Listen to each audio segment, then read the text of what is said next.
Once a deer with long horns came to the pond to drink water. While drinking water, he notices his own reflection. My horns are stunning and this is my hair. Ha ha ha ha. May no one cast an evil eye on them. Just then, his eyes fell on his long and slender legs, and he became sad. Lord, but why have you made my legs so long and thin? What misdeed did I commit? It's making me look so ugly. I feel so sad about it. Hearing the lion's roar, the deer, who had been cursing its thin and long legs, began running very fast with their assistants, leaving the lion behind. But after a distance, his big horns become stuck in the trunk of a tree. He tries desperately to get out, but is unable to free his trapped horns. Only then does the lion appear. Ha ha ha ha. Look at how the deer beautiful horns got stuck. Ha ha ha ha. The deer comes to realize that his beautiful and large horns are useless, but his thin and long legs can save his life. He comes to realize his mistake, that the true beauty is that which is not only visible but also useful when required. However, the deer took far long time to understand the secret of the true beauty. In the village of Samparknagar, there was an elderly jeweler by the name of Damodar. His wife, sons, daughters-in-law and grandchildren all resided with him, making up a sizable family. He cherished his family dearly and renovated his house to make it more convenient for them. To ensure that they all could enjoy the finest cuisine at their home, Damodar hired Changilal, a renowned chef. Changilal, see, I went grocery shopping all by myself. I have yam. Can you prepare it exactly as your mother desires? Yes, sir. Changilal was working for Damodar for the past 15 years. They were just like a father and son duo. And the reason behind this was Damodar's enormous family. It was a living nightmare for any cook. They would simply refuse to work there. Changilal was the only one who survived it. At first, he used to take care of the family's health, but now he became unscrupulous. One day, when he was catching up with his servants from the other house, Friend Changilal, do you know that I have conned my master out of $20? And he was completely unaware of it. Damodar sir is so sweet that he won't mind you taking a little change. Yes, my brother. I believe that you should also learn how to deceive people. You too must make the most of your life. What are you saying? I never felt lacking anything thanks to Damodar sir. What's the point of cheating someone if I have everything? See, this is the issue with you. Now Champu, explain it to this dolt. Now Changi, no one could possibly survive that enormous family. And the money you are getting is simply not worth it. Try to understand what I am telling you. Why don't you try to steal some of their money? Anyway, you are so nice that you won't ask any money from them. Moreover, you have your own share of joy and sorrow. Changilal's astute friends took advantage of his vulnerability and manipulated him. Changilal, however, ignored their advice and returned home. That night, he prepared some delicacies and served them to Damodar's entire family. Everyone began eating, and Changilal stood in the kitchen watching them. The grandson then spoke up. Grandpa, don't you think Changi uncle is just giving us bland soup? Does he not know how to make a spicy stew? It appears that even your Changi uncle is getting old like me.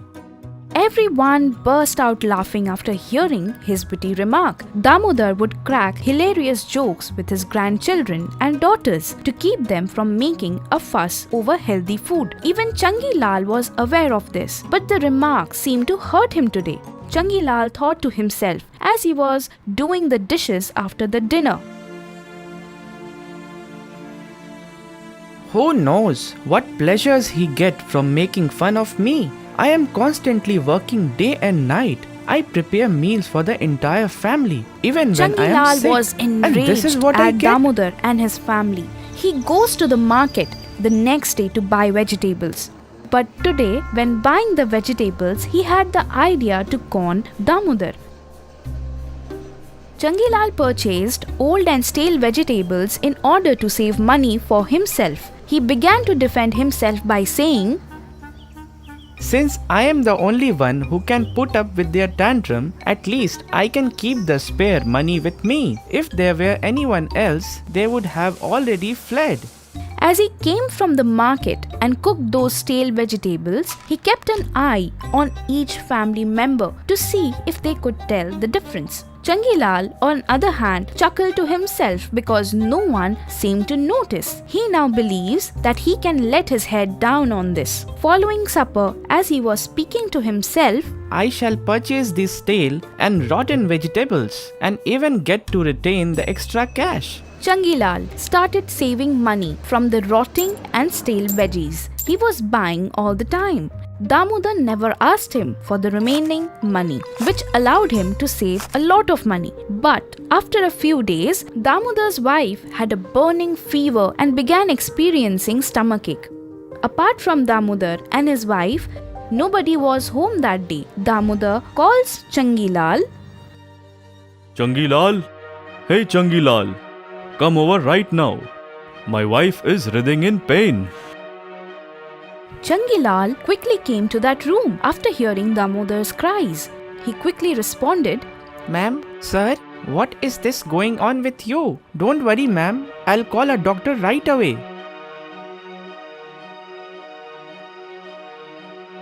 Damodar's house was quickly visited. A doctor quickly visited Damodar's house, who informed him that she needed to be hospitalized right away. Changilal and Damodar were stunned after hearing this. However, they took action on doctor's advice and admitted her to the hospital. After a thorough examination in the hospital, it was found that she had food poisoning. Damodar was dumbfounded, and Changilal, he felt as if someone had shot him in the heart. He walks out of the hospital and starts crying. It's all my fault. It is all because of those cheap, stale and rotten vegetables that today ma'am is hospitalized. What do I do now? I pray that everything works out for the best for ma'am.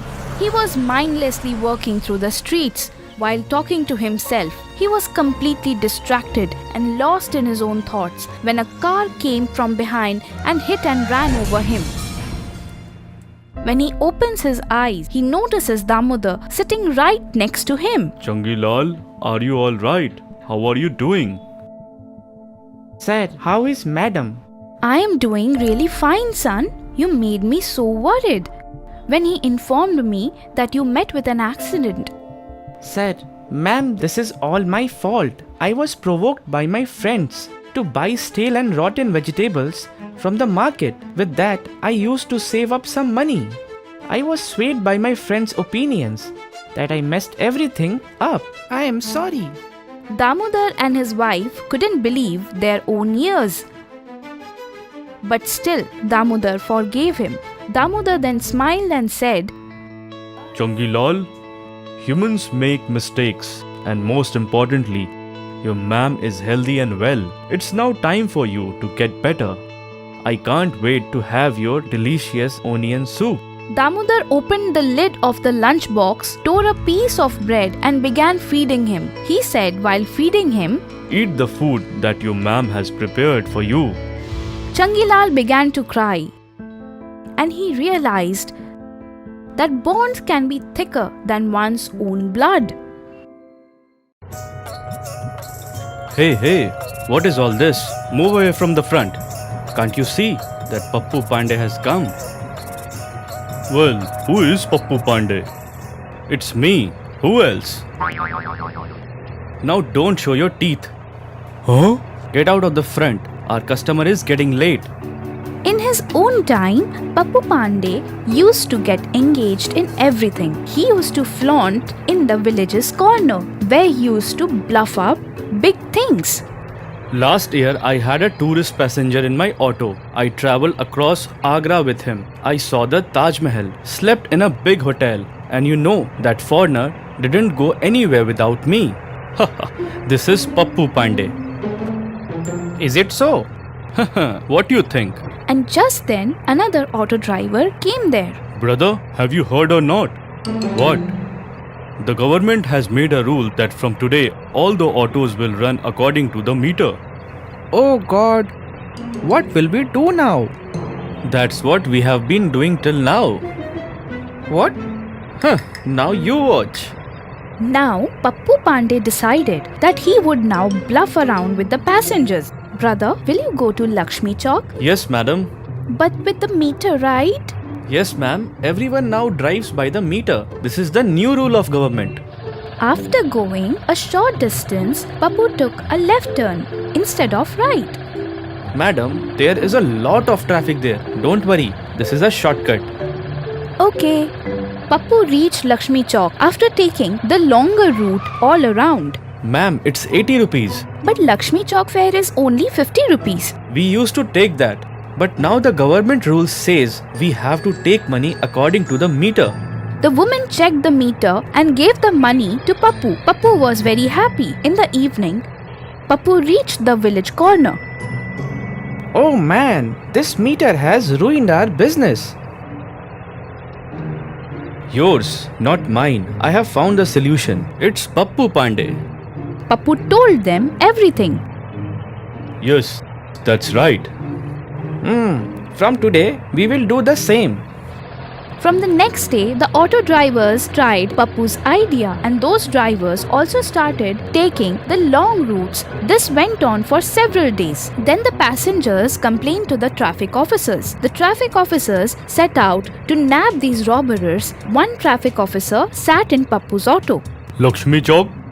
Okay, sir. Pappu started taking the longer ride as usual and the officer sitting behind him started taking note of all of this. Finally, Pappu reached Lakshmi Chowk. 70 rupees. Not 70. It's 7,000 rupees and 3 months of jail. Pappu had to go to lockup due to his greed, that too with all of his friends. Satya's mother had just come out of a tragic incident. Her husband had died a few days ago. She needed to work to look after the household expenses. Now, all her hopes were on her son Satya. Satya, till when are you not going to go to the school? You are losing on your studies. I'm not going to school, Mom. I will not go to school with this hairless head. After the death of his father, according to the rituals, Satya had shaved his head, and after that, due to some weird reason, his hair was not growing back. Son, if not today, then tomorrow slowly your new hair will surely grow. Don't be sad. All this happened because of you. Neither would you have asked me to shave my head, nor would I have been in this situation. I'm not going anywhere. Satya's mother was getting sad because of her son's behavior. She was blaming herself. The whole day Satya used to sleep with the blanket on his face. Oh God, please give some wisdom to my son. He's my only hope. One day, Satya's mother was going to the market. Suddenly, going towards the school on the way, Satya's close friend Jagan appeared. Hello auntie, how are you? Hope you are good. I am fine, son, but your friend Satya has created his own bad condition. I don't know what to do. Satya's mother told Jagan the whole condition of the house. Jagan started thinking. Oh, so that's why Satya is not coming to school. Okay, auntie. I will come to your house tomorrow to meet him. I am leaving. Okay, son, do come. The next day,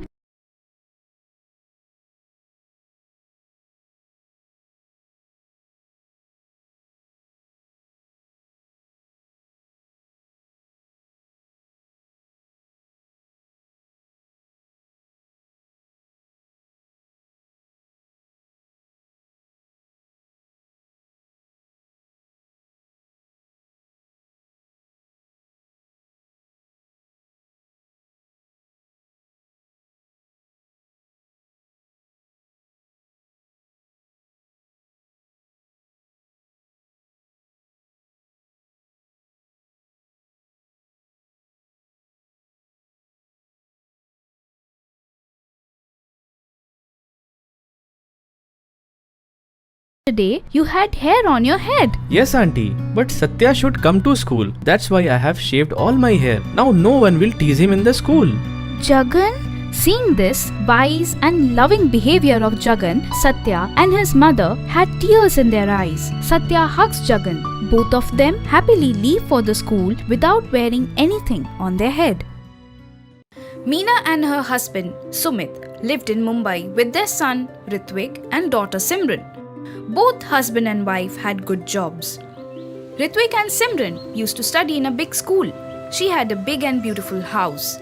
Meena's in-laws lived in the village where he was a teacher, so he could rarely come to meet his children.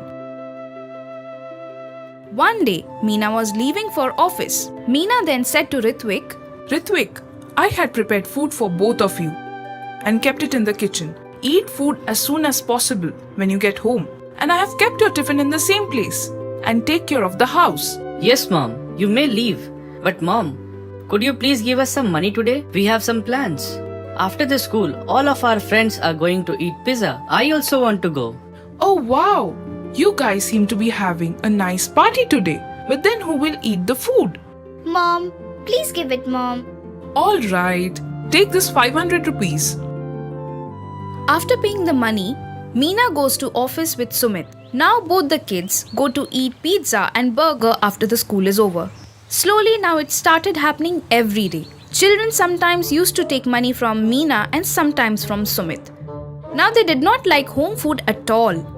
One day Meena comes home, goes to the kitchen and finds that the food was kept as it is. So Meena calls Simran. Come here, Simran. Come. Have you both eaten outside today?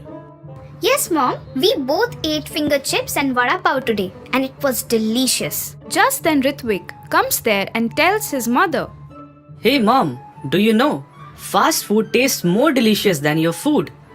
We like to eat that fast food, Mom. And Mom, yes, even today I will not eat food. Food from outside is not good to eat every day. It is okay to eat it once in a while. No, Mom, we like this food and will only eat it. Meena explains a lot to the kids, but they don't understand anything. Now she considers not giving them money anymore, but the children continue to eat fast food with money from their piggy bank. Meanwhile, Meena's mother-in-law arrives to meet everyone, and she notices that Meena cooks food every day. But the children get pizzas, burgers, noodles or something from the outside and eat it at home. So Meena's mother-in-law said, Meena, since I have been here, I have noticed that you cook food every day, but children get food from outside. Have you seen their health? How fat they have become? Both the children had become fat after eating outside. Pizza, burger, finger chips. Both the kids became fat after eating junk food. But Ritvik nor Simran listened to Meena nor Sumit. Now Meena said to her mother-in-law, What should I do, Mom? I don't understand anything. I even have stopped giving money to them, but they eat fast food by taking money from the piggy banks. I've tried everything I could convince them, but they didn't get it. But something has to be done, right? Yes, time was passing by. Meena's in-laws returned to their village. One day Meena gets a call from Simran.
Okay, Ritvik, but remember that from today, both of you have to eat nutritious and good food at home. Did you understand? Now after 3 to 4 days, Simran gets discharged from hospital. Simran's grandmother also moved to Mumbai to live with them. Grandmother now started feeding the children by making hot and healthy food every day. From that day, health of both the kids started to be absolutely fine.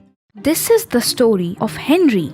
Mom, I'm going to Long Island today. All of a sudden, Oh, tomorrow is Robert's birthday and he has invited me to his party. all right, but don't you have to go to work?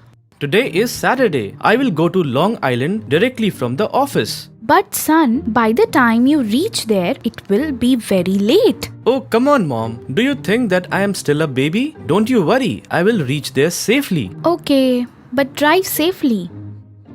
Okay, Mom. Right after his office, Henry got on his bike. The journey was a long one. He had headphones while driving. It was almost 10:30 at night. Henry was now driving on a lonely highway and suddenly, right in front of his bike, a beautiful girl started asking for lift. Seeing the girl, Henry stopped. Hey, can you give me a lift? My car broke down. Are you going to Long Island? Yes, miss. But you are all alone here. Actually, my home is in Long Island and my college is in Austin. I come to Long Island every weekend. Today, my car broke down. Can you drop me near my house if you don't mind? Oh, sure. Why not? That girl sat on Henry's bike and they both set out towards Long Island. You said you study at the University of Austin? Yes, University of Austin. Oh, that's great. I even passed out of the same university. Really? Which stream? Arts. What a coincidence! Even I am doing arts. Oh, before that, can you tell me where do you stay? I'm based in Texas. Me too. Is it so? How can this happen? Can you tell me where you stay in Long Island? Near Montauk Point Lighthouse. Strange. I am even going there as well. And just like that, that beautiful girl and Henry kept talking for hours. Here, we have reached Montauk Point Lighthouse. Oh, just take a right turn. Henry took the directions given by the girl and reached near a house. This is my friend's Robert's villa. Where do you stay? The moment Henry turned around, he found that the girl had disappeared. Henry was stupefied. He got down from his bike and started searching for that girl. He found that the girl was going inside Robert's villa. Henry ran behind her, but the moment Henry tapped on her shoulder, the girl's neck twisted and now she was looking at him and changed into a witch. Since that day, Henry has been in a psychiatric ward. Even to this day, he can see her everywhere. Once upon a time, a man named Mohan, his wife Rekha, his mother, and his 3 daughters lived in a small town called Sonpur. Rachna, Kavita, and Saili were their names. Rekha was frequently made fun of by Mohan's mother for being unable to bear a son. But Mohan, he hated his own daughters. God knows where you got these 3 miserable girls from. What will happen to my son if this continues? Mother, you shouldn't say things like that. They are our own girls. Yes, Grandma. Why don't you criticize your own son? Your sole focus is to intentionally pick on my mother. Kavita, be careful what you say. You are disrespecting your grandmother. This is not a good thing. Come with me, Kavita. You are running late for the school. Let's go. All 3 girls agreed to attend school after hearing this. Kavita, the second daughter, was a 10th grader and the eldest daughter of Mohan was a 12th grader. Saili, the third youngest daughter, was a 7th grader. Rachna worked a part-time job in addition to attending school, earning enough money to buy the school supplies for her sisters. Saili said to her mother in the evening when all 3 daughters returned home, Mom, I'm starving to death. Could you please bring me some food? Yes, absolutely. After all, you were born solely to consume food. Why? Don't you think your son should have considered this before bringing us into the world? Kavita, Saili, enough. Go to your rooms. I'm preparing your dinner. I will give you all a call when it's ready. Rachna was busy helping her mother in the kitchen, while Rekha was busy preparing the supper. Rekha was well aware that her mother-in-law and husband were both downright disrespectful to her. In their eyes, she was nothing more than a puppet. His mother would say to him, Oh, my dear son, nowadays your daughters are talking back to me. Why? What happened? Granny then lies through her remaining teeth to Mohan, while Mohan begins whacking his girls. Rekha then interrupts her enraged husband and tells him, What are you doing? She's no longer a baby. If I had taken the correct steps when she was a baby, I wouldn't have to deal with this. Stop it right away. A few years passed in this manner before Rekha discovered she was pregnant again.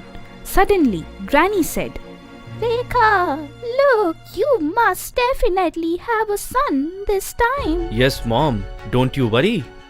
His daughters are all grown up now.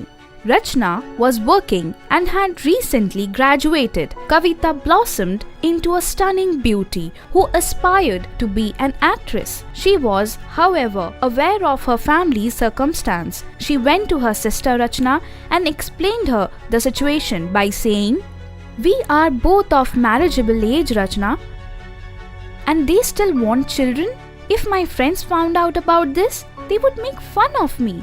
Rachna, I want you to know that I'm leaving this house for good.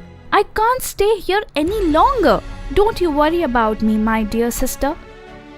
Once I'm settled, I'll take you, Saili, and Mom out of this hell. But Kavita, sister, there are no ifs and buts. I'm going tomorrow itself. But you take care of yourself and Saili. Kavita leaves for college the next day. Despite this, Mohan is furious when he learns about this late at night.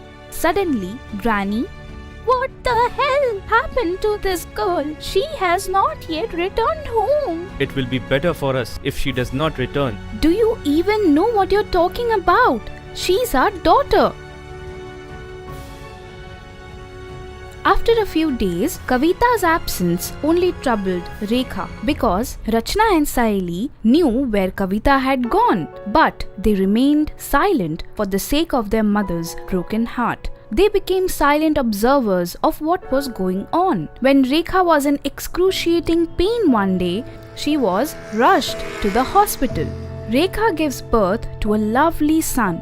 Everyone was overjoyed when they heard the good news. Rachna dialed Kavita's number and told her everything. Kavita then shares her accomplishment with her. When Rachna and Saili went to see their brother in the hospital, their father and granny wouldn't even let them touch the baby. When they saw this, both of the girls were heartbroken and returned home. With everyday insults and taunts, as well as their father and granny's horrible behavior today, Rachna and Saili both felt they had had enough. Now, Rachna told Saili, What do you want to eat today, Saili? You are free to eat whatever you want. I am extremely happy. Rachna, do you think our lives will now change for the better? Saili, well, I can't say that, but I'm confident that our miserable lives will change for better in matter of days, 100 times better. Just as Saili and Rachna were about to say something, Rachna's CSC result flashed. On the day Rekha was supposed to be released, there was a huge crowd of police officers outside Mohan's house. Many photographers and interviewers were waiting for her to conduct an interview. Mohan, on seeing this, Oh my goodness, what else do I need to see? What is this omen? Just as we bring our son home. You should check it out for yourself. One of the interviewers asked Rachna, How would you like to contribute to our society, madam? One such negative aspect of our society that forces many girls to forget their formative years is something I want to end. I want to change our society's patriarchy. A son can do whatever he wants while still bringing honor to his family. I want to change the mindset that believes a boy is the only source of hope. I want to be a suitable response to those who believe that girls are useless. Everyone began clapping as soon as Rachna's speech ended. Mohan realized his error at the same time. He went over to Rachna, Saili and Kavita, who had just come to celebrate Rachna's achievement, and apologized in front of everyone. For the first time in his life, Mohan hugged his 3 daughters. Mohan provided Saili with the best education possible, and she went on to become a doctor.